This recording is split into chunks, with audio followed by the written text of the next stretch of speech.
Yeah, you're live. Okay, so we're gonna wait for let's say 2 minutes first Yeah, sure. until the people arrive, or we'll take 1 minute actually.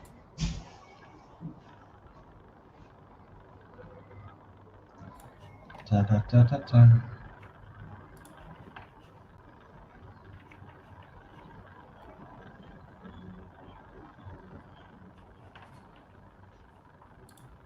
One minute.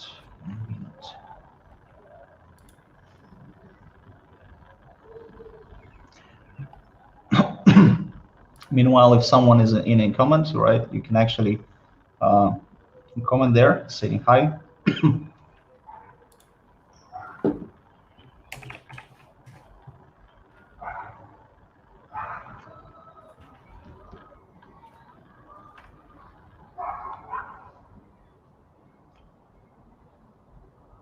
Okay. I see Zhang Ran, right? So okay. So I think we're gonna start, right? Yeah, sure. Are you ready? Okay, so this event is about start. And hello and welcome to NightClazz Live. My name is Andre, and I'm consulting from Zenika. We are a tech consultant firm here in Singapore who provides the technical expertise and trainings. Few words on organizing this event. This session will be around 1 hour long.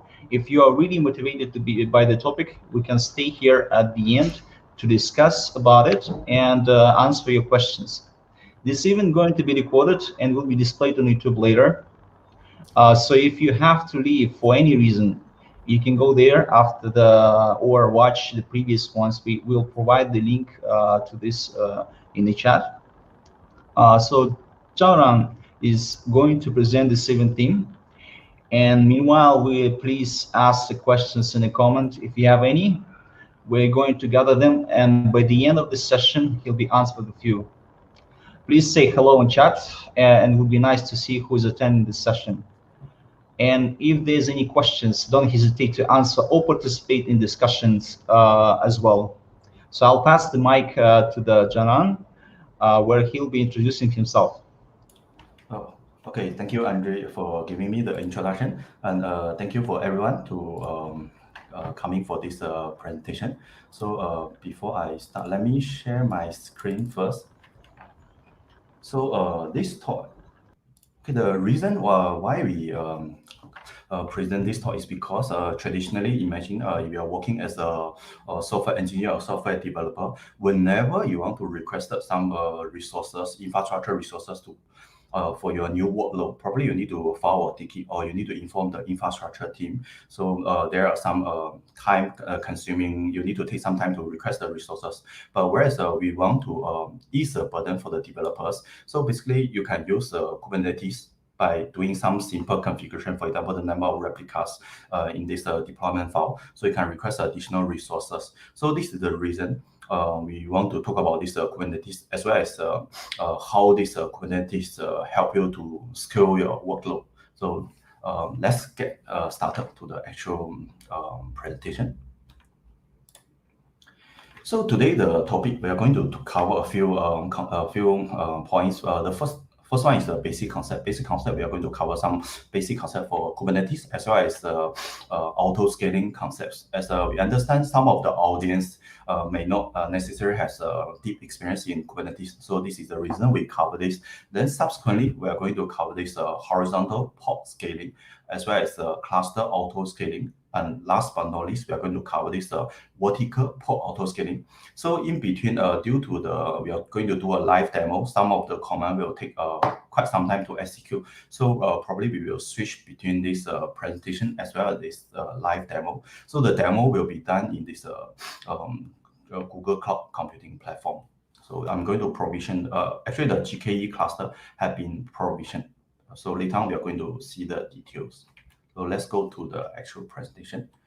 So first part, we are going to talk about these basic concepts for today we are going to cover. So there are a few basic concepts for this Kubernetes. The first one is the pod. Actually, the pod is smallest computational unit. Basically, whenever you launch a container, so your container actually is running in a pod. So typically, a pod will have one or more container, depends on how you configure your deployment. Maybe you have a sidecar container, so multiple container will run in the same pod. But most of the case, maybe your one pod only has one container. So the pod actually is a workload, which is your running. Then another concept is a node. This node actually will refer to the machine node in Kubernetes. Basically, this node can be a virtual machine or physical machine. Basically, this is the infrastructure to host this cluster. Then last concept will be the deployment. This deployment actually it provides a declarative update for these pods and replicas. For example, you may indicate how many replica you want to run in your pod. You may, for example, you want to start 3 replica when you start your pod. You can also indicate the amount of resources you require in this deployment. It's in a YAML format. You can indicate, like, for example, CPU resources you requested and what is the limit you request for this specific pod. So these are some of the Kubernetes basics. We are not going to cover them in detail, as this talk is going to focus on the scaling. So what is autoscaling? Actually, autoscaling concept comes together with this cloud computing. Basically, autoscaling enables you to dynamically adjust the amount of computational resources in a cluster of the server.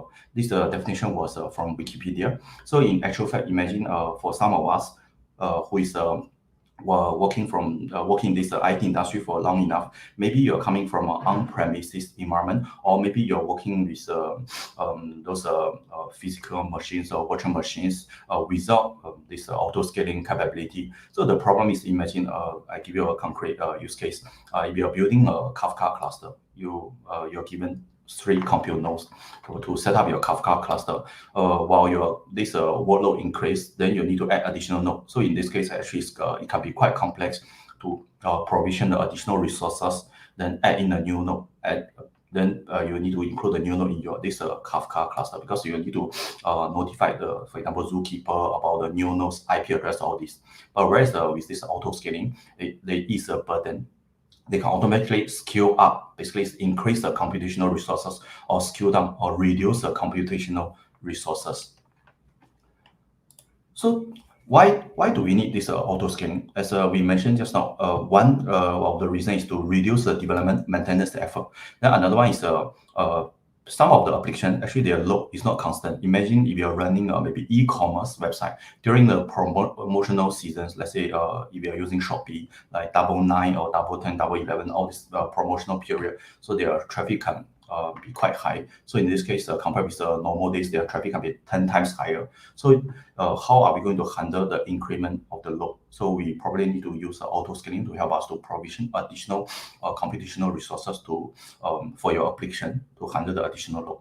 Then another thing is the cost saving. The cost saving part associated with the first point. Why we can achieve the cost saving is, let's say we are using this auto scaling. When the load decrease, actually Kubernetes or even some other cloud computing tools, they can automatically help you to reduce the number of computational resources you require. So in this case, actually the resources no need to be constant. You can adjust the resource according to your demand. So this is how we can achieve this cost saving. This is especially true if you are using cloud computing. If we talk about this Kubernetes, actually Kubernetes auto scaling, they have two parts. One is the workload. So the workload is referred to the pods. So basically for this pods, actually they go, you can horizontally scale the pod. You can also vertically scale the pod, so to cater for your different application type. Then whereas another point is this infrastructure auto scaling, which is associated with the node. Basically, if you only increase the number of replica for your pod, but your pod, which is your application is running, you might not necessarily has a physical or virtual infrastructure resource for your pod to run. So in this case, typically this workload auto scaling you need to use together with this infrastructure auto scaling. Let's talk about a specific definition, the pod horizontal scaling. So for the pod horizontal scaling, basically we are increase or reduce the number of pod. So, but the CPU resources and memory resources given to the pod will not change. It's just increase the number of pods serving the traffic. So this kind of horizontal scaling is very suitable for those spike of the traffic in demand, especially let's say just now the example we are given was the e-commerce website or even some other website is serving irregular this traffic pattern. So you may consider use horizontal port scaling to serve your traffic. So there's another concept which is vertical port scaling. So the vertical port scaling, basically they're changing the size of this port. So what does this changing the size of the port mean? Basically it's changing assign the CPU and memory resources to a given port. It's not only increase the size of this port, it can also reduce, because sometimes when we estimate the workload, maybe we estimate wrongly, so we tend to assign extra computational resources to a specific port. So in this case, the vertical scaling can help you to identify whether we do we need the extra resources or not. They can help you to make some recommendation. So later on, we are going to cover how this vertical port scaling to help you to make this recommendation. So the node auto scaling. So just now we mentioned this node actually refer to this infrastructure we are using. Basically, this port auto scaling can help you to increase or decrease the number of nodes running in the Kubernetes cluster. When you provision this Kubernetes cluster, you may choose to start, for example, start with one node, or then you can also maybe without enabling this auto scaling. So basically, this Kubernetes it only has one node for you to run. So you may encounter the this computational resources not enough, then this port might not be able to run in a specific node due to there's not enough resources cater for the node, cater for the port. So whereas if you enable this auto scaling, so basically this number of node, you may be able to choose to increase the number of node or decrease the number of node automatically. Basically, this node auto scaler will help you to manage all this heavy lifting. We no need to worry actually how the underlying communicates with this Kubernetes. Basically, the cluster autoscaler will help us to manage this.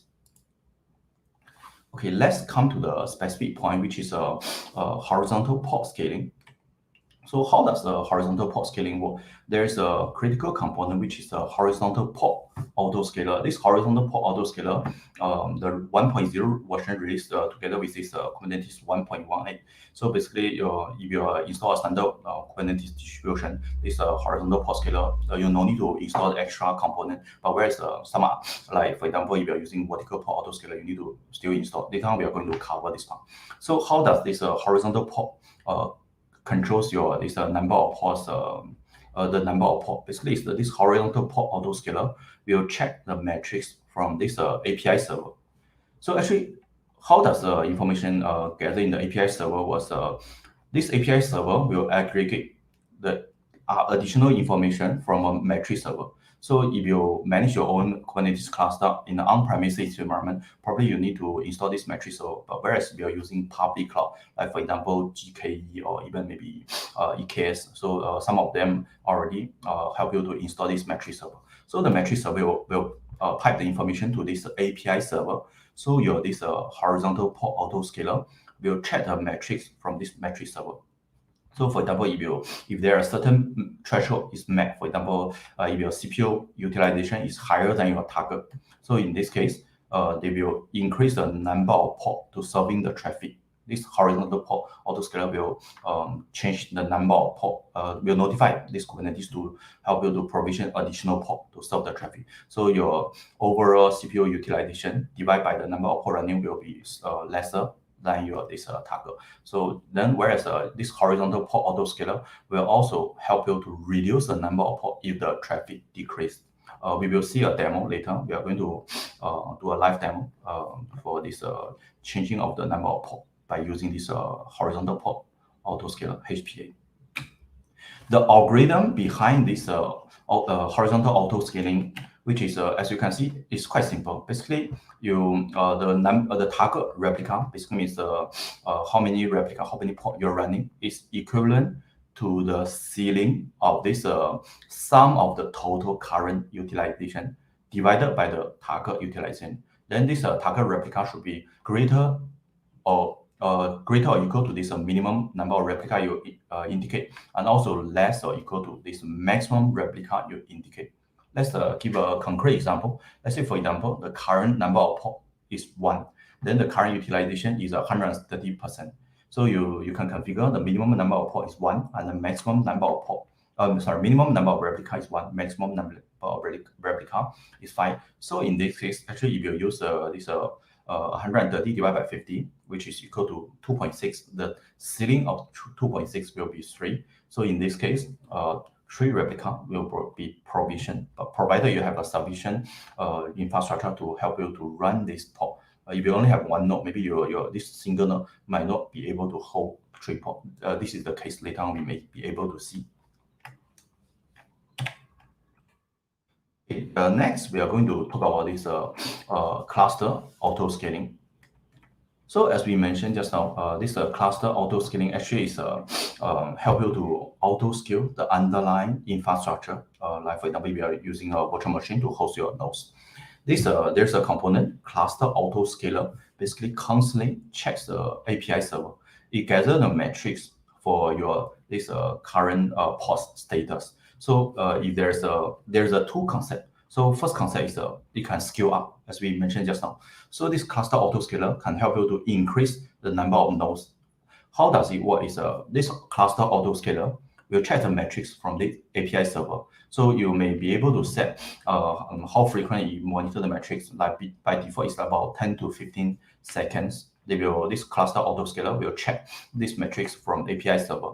So if this cluster autoscaler found there's a port in pending state due to not enough infrastructure resource, computational resources, so additional node will be provisioned. So additional node, the provisioning of additional node will also take some time. For example, for the case of GKE, it probably will take like maybe about 2 minutes for my demo. So in this case, this pending port will wait for the resources to be provisioned. So once the resources is ready, the port will be assigned to the designated node. Then there's another concept, which is scale down. So it's not only this cluster autoscaler not only necessarily help you to scale up, it also can help you to scale down. So again, this cluster autoscaler will check the metrics from this API server. So if this cluster autoscaler found there's unneeded nodes for prolonged period of time, so basically they will notify Kubernetes to remove the node. But bear in mind, actually this scale down process is much more slower compared with this scale up process. The scale up process, as long as this cluster autoscaler see there's a pending node, provided you have a sufficient limitation in your, let's say, cloud environment. So this cluster autoscaler will monitor the pending node. Whenever there is a pending node, so this cluster autoscaler will scale up. So this scale up process can be quite fast, maybe 2 minutes. Just now we mentioned, we will just spin up a virtual machine in Google Cloud. So whereas this scale down process, you need to gracefully wait for some of the workload to gracefully terminate. So this process can be up to 10 minutes, can take up to 10 minutes to remove one node. But whereas you can actually configure like how this autoscaler to scale down the node. For example, let's say if you configure certain of the policy to be like optimize workload, then in this case the autoscaler instead of using the default one, this cluster autoscaler actually will scale down the node in a very aggressive manner. So this is how this cluster autoscaler works. So okay, next let's proceed to let's proceed to a demo. So in this live demo, we are going to provision one node in GKE cluster. So basically, actually, due to the time-consuming process of this provision Kubernetes cluster, I already provisioned one node of this Kubernetes in GKE. Later, I'm going to show you. So the initial setup is we are going to launch a Flux application web app with 3 replica in this GKE cluster. So it's all running in this node. So this is what is going to happen in this demo. So first of all, we are going to launch one node cluster. Then we are going to create a deployment with 3 replica. So probably you will see 2 ports in pending state. So the reason is being this one node is not able to serve the traffic it's not able to serve the workload for these 3 ports due to not enough computational resources. So subsequently, I'm going to enable this cluster auto scaling with optimization utilization. So if we do not enable this cluster auto scaling, so you only can see one node. So the additional 2 port will be forever in this pending state. So for the next section, we are going to demo until this process, because the enable of this auto scaling, it will take quite some time. So let's go to this GKE console. Okay, this is as you can see, this is a GK Google Cloud Shell I'm using. Let me.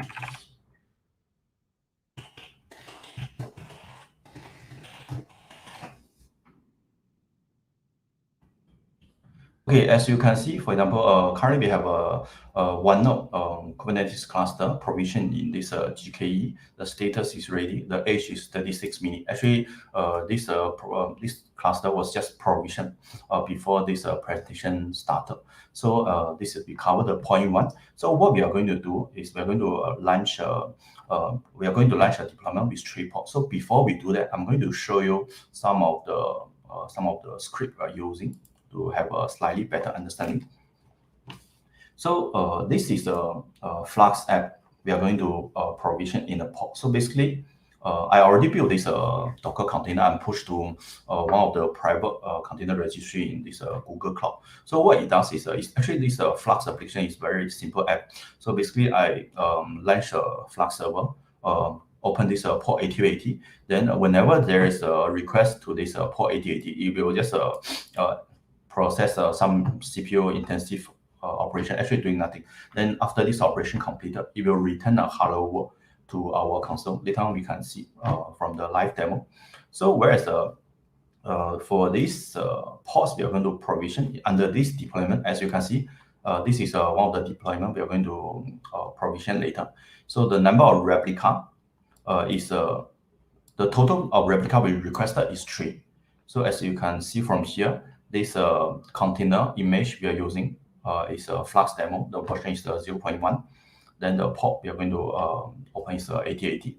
The CPU request is 200. Then the limit is 500. So actually, whenever there is, let's say if your load is very high, if your CPU the usage is more than 500 millicore. So in this case, actually Linux kernel will help you to throttle.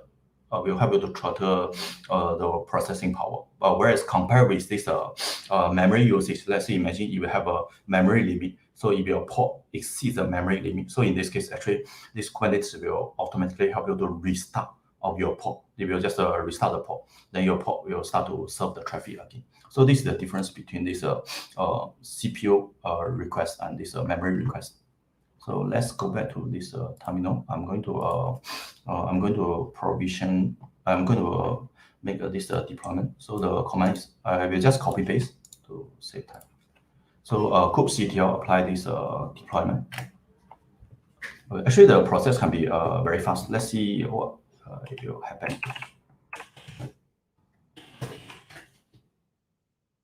Okay, as you can see, this container is in creating state.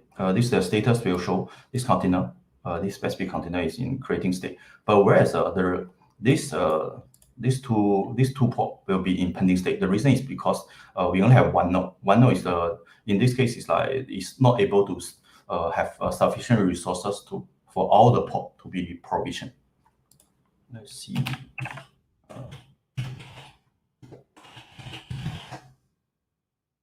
Then we will show this deployment. Actually, for this Flux demo deployment, if you can see from here, the status is we only have 1 replica is running. Then actually total we requested 3. Then from here also you can see is 1. So if we check the status of the port again, actually 1 is in running state, which is here. Then the other 2 still in pending state. So actually, if you continue to wait, they still will be in pending state due to not enough resources. So what we are going to do is we are going to probably enable this auto scaling for this Kubernetes cluster, as well as we set the auto scaling profile to optimize utilization. So after I execute these 2 commands, okay, because this command will take about 4 to 5 minutes, so we are not going to wait here. Let's come back to the slide. first.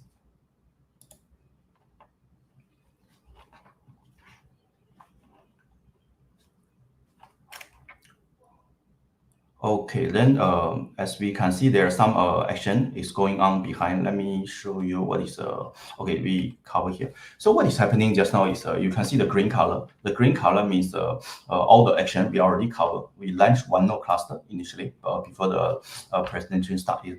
It already run for 36 minutes. So then after that, we create a deployment for 3 replica for the Flux app.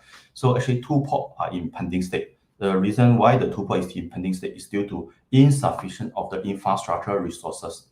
So subsequently, currently I already issue a command to enable the auto scaling. So the minimum number of nodes I set to 1, the maximum number of nodes I set to 5.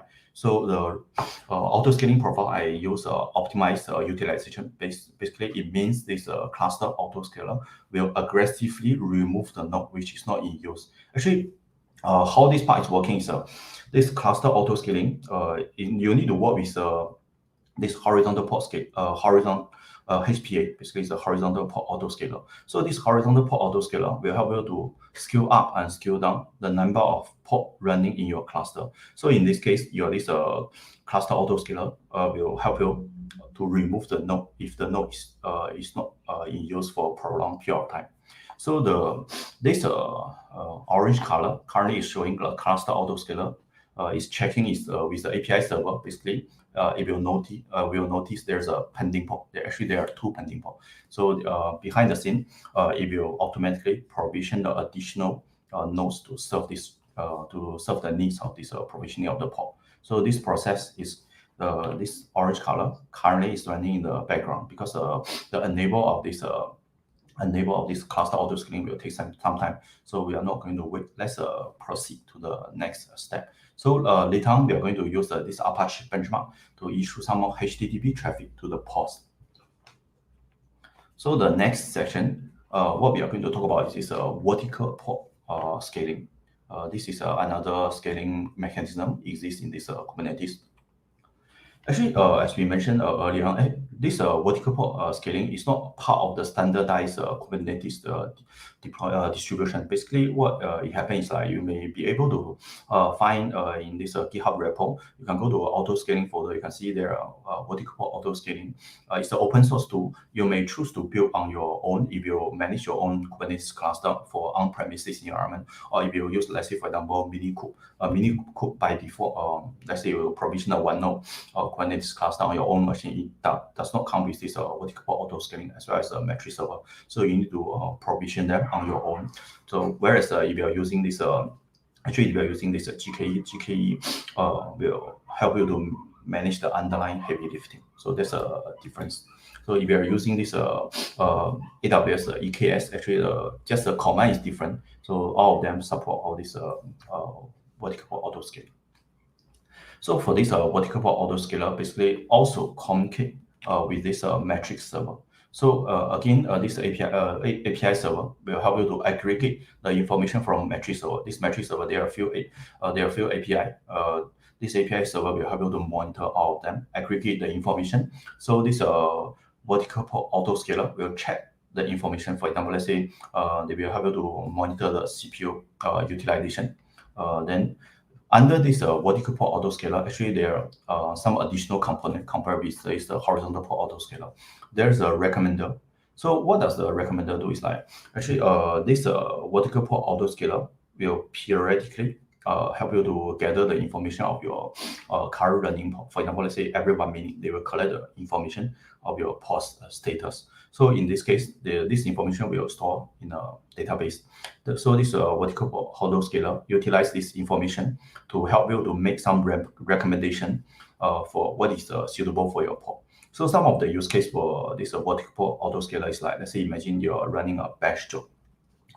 Let's say you need to do some very heavy data analytics jobs for certain of the DNA sequencing job. So maybe initially you do not know like how much resources you require. So probably this workload can run maybe a few days. So in this case, you can run this monitoring from this VPA for, let's say, 24 hours. So this VPA will help you to make necessary recommendation. So you can optimize the amount of resources you require. So why we use a VPA sometimes is due to, let's say, we want to save the licensing cost. Imagine we are using this horizontal port autoscaler. Let's say some of the software tools, they are charging by per node basis. So in this case, maybe you need to pay additional license if you are using this multiple port to serving the traffic. Then this vertical port autoscaler will help you to solve this problem. But there are some drawbacks for this vertical port autoscaler compared with the horizontal one, which is can scale very fast. Because this vertical port autoscaler, they need to basically restart your workload in order for this this resize to take effect. So there will be some interruption. But let's say if your workload requires continuous running, so maybe this one is not very suitable. So another consideration is some of the application is not suitable to use, let's say, vertical port, horizontal port autoscaler. So for example, let's say some of the application, they can only scale up, basically increase the size of the CPU and increase the amount of RAM you allocated. So whereas you may not necessarily be able to provision additional port to serve your needs. So this is some of the consideration you may consider when you choose this VPA and HPA. But please do not use the horizontal port autoscaler and vertical port autoscaler on the same metric. Imagine if you have a port which is you want them to monitor, you want HPA and VPA both monitor these CPU resources. Please don't do that because they may have some conflict. So you might not necessarily get the desired output if you apply two different autoscaler on the same port. So what can be done is you may be able to customize the kind of resources you want to monitor. Let's say HPA, you want to monitor this memory, or you can monitor some other customized metrics. Then whereas this VPA, you just monitor the CPU utilization. So again, this VPA, we want to highlight one thing is probably you want to run more than 1 day to collect sufficient data for it to make a meaningful recommendation. Later on the demo, we are going to see is like it's just collect the metric for 1 minute. They will just make some recommendation. Actually, there might not be any traffic in this case. So the recommendation, maybe the value they provide doesn't make any sense. But this one is just for illustration purpose. So if we continue, okay, let's continue the explanation for how does it work. So after they collect the metric, actually the threshold is met. So basically they will scale this port on the restart. So this VPA only scale this port on the restart. Actually, because we only talk about this high level concept during this presentation. If you want to find out more information, actually for this one is quite complex. There are a few components. The sequence we show here is like 3 high level steps, but whereas actually the detail one you can find is quite complicated. So if once this VPA takes effect, so basically your port, the size can be after restart, they can increase the size of the CPU and the memory resources or reduce. There's a key concept in this VPA, basically is the update policy. So what you can do is under this YAML configuration, there is an update policy setting. There are 3 options you may choose. One is off, another one is initial and auto. So basically, if you indicate this update mode as off, VPA will only give you the recommendation value. They will not change the size of the port. They will never change. Let's say, for example, you requested 200 millicall for this specific port. They will just, you can query the VPA. They will give you some information, but whereas you might not necessary to, this VPA might not necessarily help you to resize the port after restart. So there's another setting which you can use is initial. So what initial can do is like they can help you to make some recommendation. So after they create a new port, so this new port will be running based on this recommended value. But after that, this port size will change. But there's another mode which is auto. So you can enable this auto mode. Basically, this port will be regularly assessed. Then this VPA will help you to resize the port based on the historical data. So this is how this VPA works. So after you query this VPA's recommendation, what they are displaying is they can give you the recommendation for the CPU and memory. The value you can set. For example, they can give you a lower bound value, upper bound value, and cap. So lower bound value, which is a minimum estimation for the for the pod. So for this value, actually it might not be very meaningful because it's not like you can guarantee your pod can run in an optimum state. Maybe your application is not sufficient to operate in an optimum state. So whereas there's a upper bound value. Upper bound is the maximum recommended resources for this container. Resource requests higher than this will probably may not be very meaningful unless there is a spike of the traffic. So, but if there's a spike of the traffic, actually this VPA is not suitable to make any meaningful recommendation because they might not necessarily can help you to resize the pod within a short period of time. So in that case, let's say spike traffic, you may consider to use this HPA to help you to serve the traffic. So there's an uncapped target estimation. So basically, this one is like if there is a no minimum allow and maximum allow restriction configured. So they will help you to they will help you to estimate this value as well. So next we are going to explain what we are going to demo. Hopefully our this auto scaling have been configured for the node. So as you can see just now, we proceed the launch of the one node. This is just a recap. Then create deployment with 3 replica for the Flux demo app. Then 2 pod is in pending state. Then we already enable this. So then so this cluster autoscaler, notice the pending pod, I will automatically scale up the number of nodes as we introduce this VPA. Hopefully this process will be completed. So the next, what we are going to do is we are going to use this Apache benchmark tool to send some HTTP traffic to the pod. Then as well as we can observe whether this cluster autoscaler will help us to scale up or scale down the node as well. So besides this, we are going to demo this VPA as well. So what we are going to demo is we are going to launch a deployment for this Hello server. Hello server is from Google. Later on, we are going to show you the scripts for this one. Then we are also going to launch a VPA for this Hello server. So you may launch a VPA and indicate which port you're going to monitor. They might not necessarily monitor all the port. You can configure this as a restriction. Okay, let's come to our demo. We are going to go to this Google Cloud Console. Okay, this one, the cluster autoscaler has been taking effect. Let's see whether the node is ready. Okay, now as you can see, actually now you can see we are having this 3 node. Let's see the. Okay, you can see the Flux demo currently. We are having 3 pods running. As you recall, during the initial stage, we only have 2 pods running due to insufficient of the underlying infrastructure resources. Basically, there's not sufficient node to provide the additional computational resources for these 2 pods. If we then what we can do is in order to send the traffic to this pod. So one is you can launch another pod which is running in the same cluster. So in this case, you may not necessarily need to expose traffic to the external party. But whereas in this demo, so we are not going to launch an additional pod within this cluster. So what am I going to do is I'm going to create a load balancer for this Kubernetes cluster to serve the external traffic.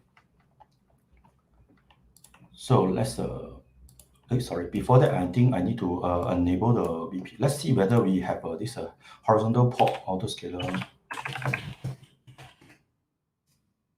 As you can see, currently we do not have a HPA in our this Kubernetes cluster. So what we can do is so this command basically is will enable this autoscaler. Then for this deployment, then the CPU target we are setting is 10. So as long as the current load is more than 10% of the CPU utilization, as you recall from just now the algorithm, actually they will just start to provision additional pod. So the minimum number of pod we are setting is 1. The maximum number is 10. Okay, let's execute. See whether this one is provisioned properly. We will get Now you can see the HPA. Basically, currently they are start to showing some of the metrics compared with the first time we execute. During this command, actually the HPA is not deployed. So currently they are gathering the information for this horizontal port autoscaler. So what we are going to do next, we are going to create a load balancer. So this command basically exposes a deployment. So basically, we create a load balancer. Then it will help us to serve the external traffic. Also, we need to launch another port within the cluster. So this expose. It will take about maybe about 1 minute for this service to be up. Let's see the. Okay, the external IP currently is in pending state. So basically, it will take like 1 minute about there to provision this external IP. Let's just wait for 1 minute.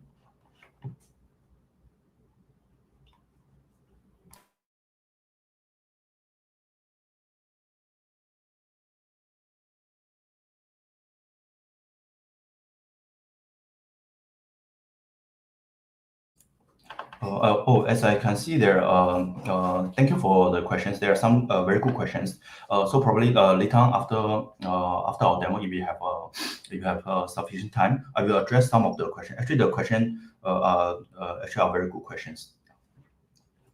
So let's see whether we. Oh, okay. Currently, this external IP address have been enabled. So what am I going to do is I'm going to use this Apache benchmark from my own computer to issue the traffic to this HTTP traffic for this port. So before I do that, maybe what I can do is I can show you what it returns from this HTTP.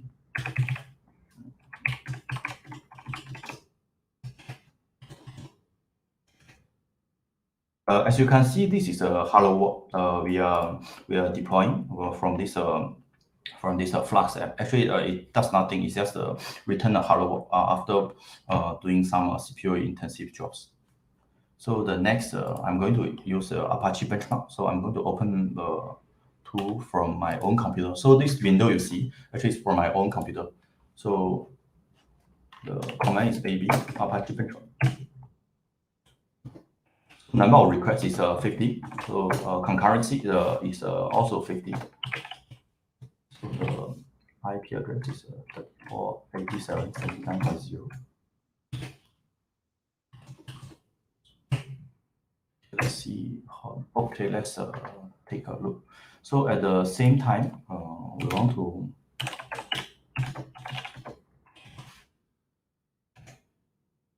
Okay, now is now this the load haven't comes in because it will periodically monitor. It's not like monitor in real time. Maybe every 10 to 15 seconds you can see there's a change. Okay, now this Apache benchmark request has been completed. You can see from here. I'm going to close this window. Let's come back to this Google Cloud. Okay, now you see this current utilization was 21%. The target one is 10%, which is we indicated. So the number of replica is about 6, which is running. Let's see what is the status as of now. So again, there are some ports are in pending state. This is 1, 2, 3. 3 ports are running. Okay, let's get a deployment. As you can see, actually total requested is about 7. So we only have 3 running. The rest is in pending state. The reason is being, I believe, there are not enough computational resources in this Kubernetes cluster. Let's see how many nodes we have as of now. Okay, we have additional 1 node is just provisioning like 11 seconds ago. The provisioning of this Kubernetes additional node may take like maybe 2 minutes behind the scene. They will take about 2 minutes due to the startup of your virtual machine in your respective cloud computing environment. Of course, if you are using maybe a better virtual machine, let's say with additional resources, they may provision faster. Let's see whether the ports are okay. Oh, okay. As you can see, currently some of the port is in running state and some of the port is in creating state. So the reason behind this is there is an additional node which is a provision. So basically, some of them has enough resources to be allocated in a specific node. So this shows this node autoscaler works, and also shows this horizontal port autoscaling also works after they take in the additional traffic. So until this stage, we complete the demo for this HPA and cluster autoscaler. Okay, next what we are going to demo is this vertical port autoscaler. Before we go there, let's go to this editor.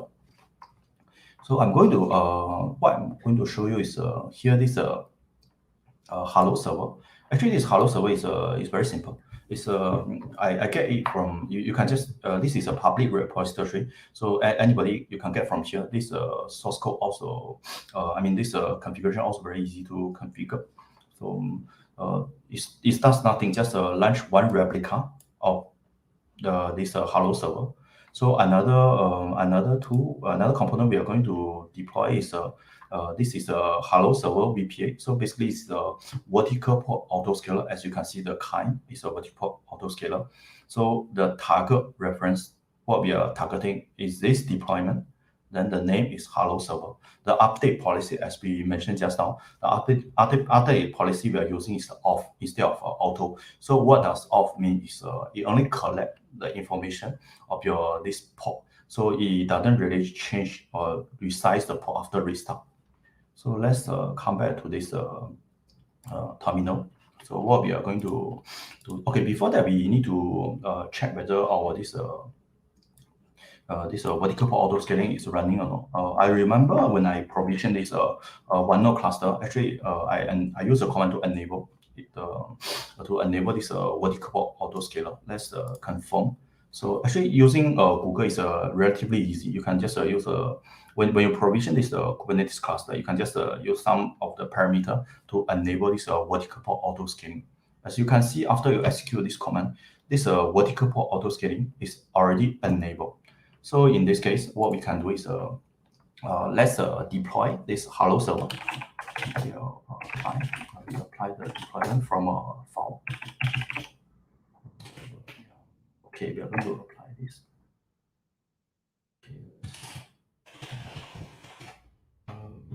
Oh, okay, we have sufficient resources.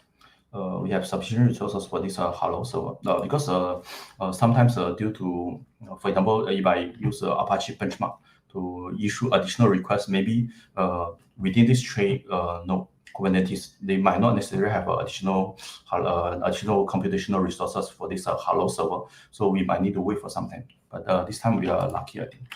So we have okay. Now this hello server is running. Then probably let me apply this hello server VPA. So code CTO.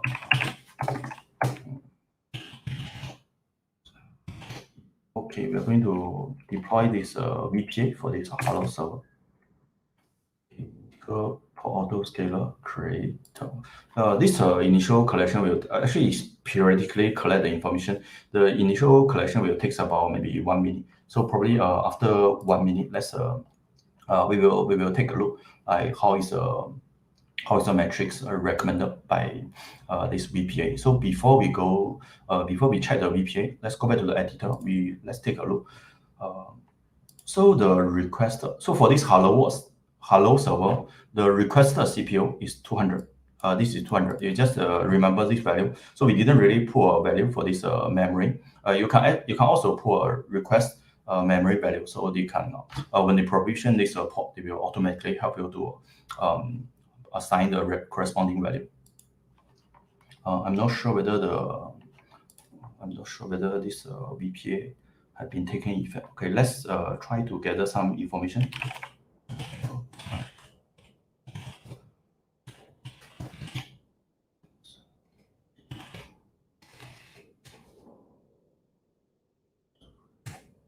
Oh, okay. This one is successful. Okay, now as you can see from here, this recommendation. So this recommendation basically is like after 1 minute, they collect some information based on your current load. What you recommend, let's say if you just look at the CPU information, it only recommend like 1 millicore. Target also 1 millicore. Actually, the reason why is why the CPU only recommend this recommendation only recommend you to set a 1 millicore due to there's no traffic. Actually, we just launched this hello server for demonstration purpose. There's no traffic goes to this hello server. So in this case, the recommendation we only recommend based on the current metrics that you have. So just now we mentioned it is recommended we basically run this for maybe about 45 minutes. If we can run for not 45, we run this one for 24 hours to collect sufficient data for us to evaluate. Then this recommender can make a meaningful recommendation. Yeah. So if you really want to, let's say for example, because we set this recommendation policy as off, so you will need to use a new value. So probably you need to go back to the editor, or you can use any other editor to change the value manually. So after you recreate the pod, then the new value will be taken effect. So this is that's all for our this demo. Let's go back to this presentation.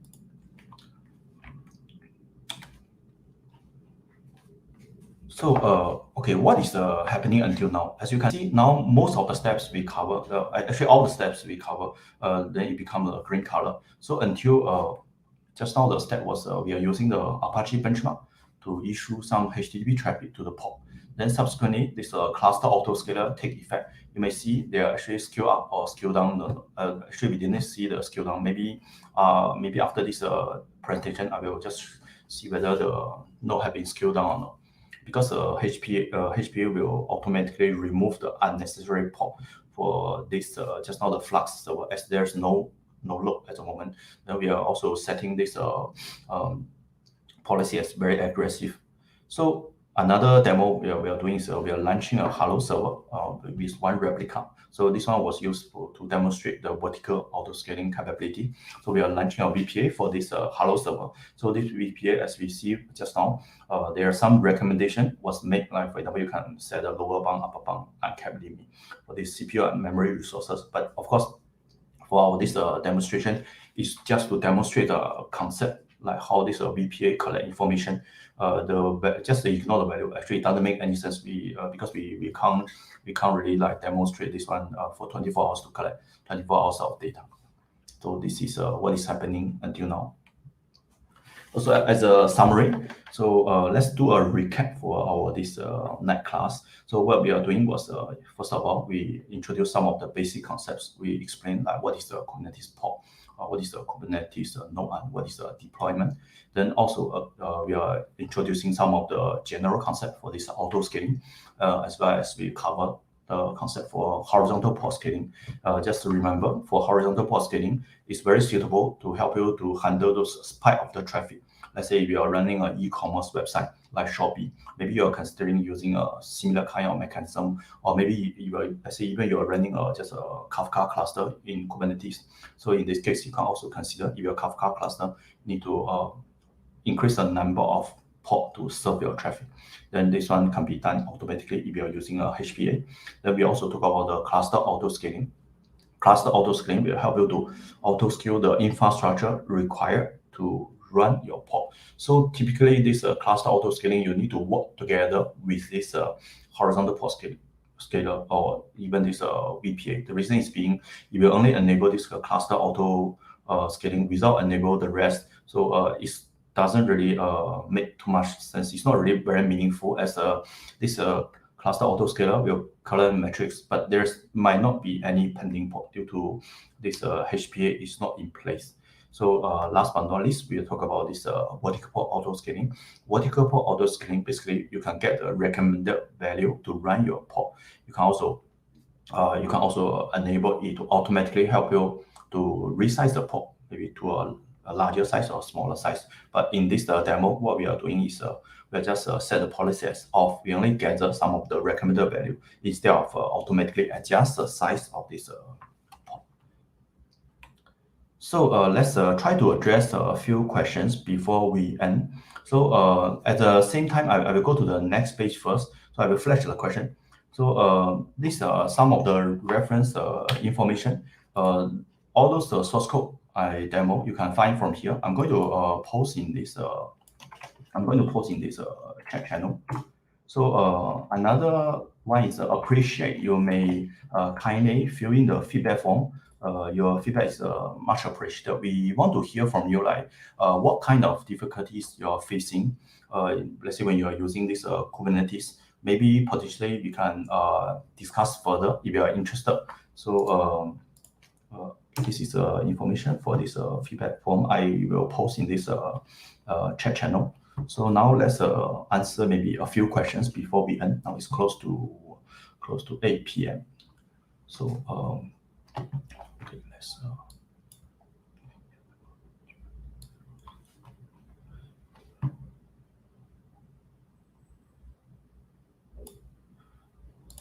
Okay, this question is from one of our audience regarding about HPE. If the deployment manifest is showing certain number of replica, basically let's say 4. Okay, will the HPE scale down the number of node, number of port in case of low traffic? The answer is yes. I can show you an example. For example,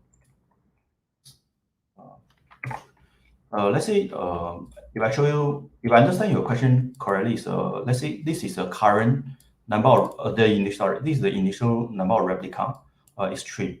So just now what is happening is I after I enable this horizontal port auto scaling, so I indicate the minimum number of port is 1 and maximum number of port is 10. So as this HPA currently is in place, let's see what is as you can see, now we only have like 1 port is running. So the initial value you configure in this YAML deployment file, actually they will not be relevant as long as you enable this horizontal port auto scale. I hope this one answered the question. Okay, this is one of the question.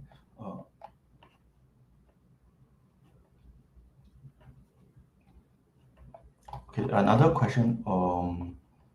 Another question from the same audience. Would you trust the recommendation algorithm of VPA, or you rather know the app's threshold? Okay, this one is very subjective. It really depends on the kind of application you're running. Because for this VPA, first of all, it's focused on the vertical scaling. As you know, for this vertical scaling, they increase the amount of CPU allocated to you, also increase the amount of memory allocated to you. So for certain type of application, maybe even you increase the number of CPU resources, it doesn't really help the application too much. So in this case, it's really subjective. Then it also depends on your application. Let's say your application needs a continuous running. Also, your traffic is irregular. So in this case, this VPA might not help. It really depends on the kind of application you're dealing with. So this one we need to probably understand what kind of application we are dealing with. Let's say, for example, if you're running maybe just for example, my circle MS SQL, let's say MS SQL server. So in this case, typically this horizontal scaling might not work very well. Then the vertical scaling might work very well. Let's say if your this workload is constant. So in this case, they might be able to help you to make a meaningful recommendation. But provided you don't have a sudden spike or sudden decrease of the workload. Yeah. Hope this answered the question. So let's see, is there any other question from some other audience? Okay, there's a question from, okay, this is a fundamental question from Ida. So basically, what is the port? Actually, the port is just a smallest computational unit inside this Kubernetes.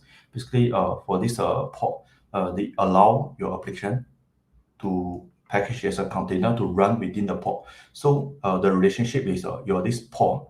One port may have one container running within it, or one port you may have additional container running with it. Let's say you imagine you configure maybe sidecar container for Istio to perform this inter-port communication authentication task. So in this case, it's like this port has 2 container. Then whereas like just now the demo we are showing, actually this one port is only having one container is running. now it's 8 p.m. Probably we can only answer these 3 questions. So hopefully maybe you can email to us. We can discuss further. Yeah. Now let me pass the presentation to Audrey. All right. So thanks to everybody who's participated in the discussion and the comments on YouTube. So we're going to wrap it up. And if you want to participate or at least to follow up on the topic, you can actually, John already left his the contacts, and you can always contact us via feedback form as well. Thank you. Thank you very much. Have a great evening. Hope to see you in the future session. Thank you. Bye-bye.